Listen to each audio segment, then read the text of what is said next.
Musheer इत्तलात Khyber Pakhtunkhwa barrister Saif ने कहा है कि तमाम तर हरबों के बावजूद हुकूमत PTI को ना रोक सकी।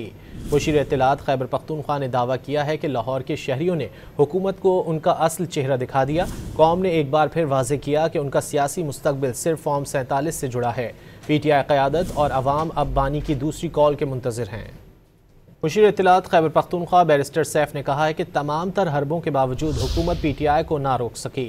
मुशीर इत्तलात खैबर पख्तूनख्वा ने दावा किया है कि लाहौर के शहरियों ने हुकूमत को उनका असल चेहरा दिखा दिया।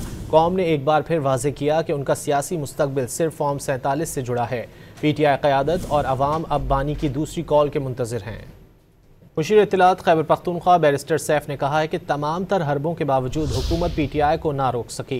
मुशीर इत्तलात खैबर पख्तूनख्वा ने दावा किया है कि लाहौर के शहरियों ने हुकूमत को उनका असल चेहरा दिखा दिया। कौम ने एक बार फिर वाज़ेह किया कि उनका सियासी मुस्तकबिल सिर्फ फॉर्म 47 से जुड़ा है।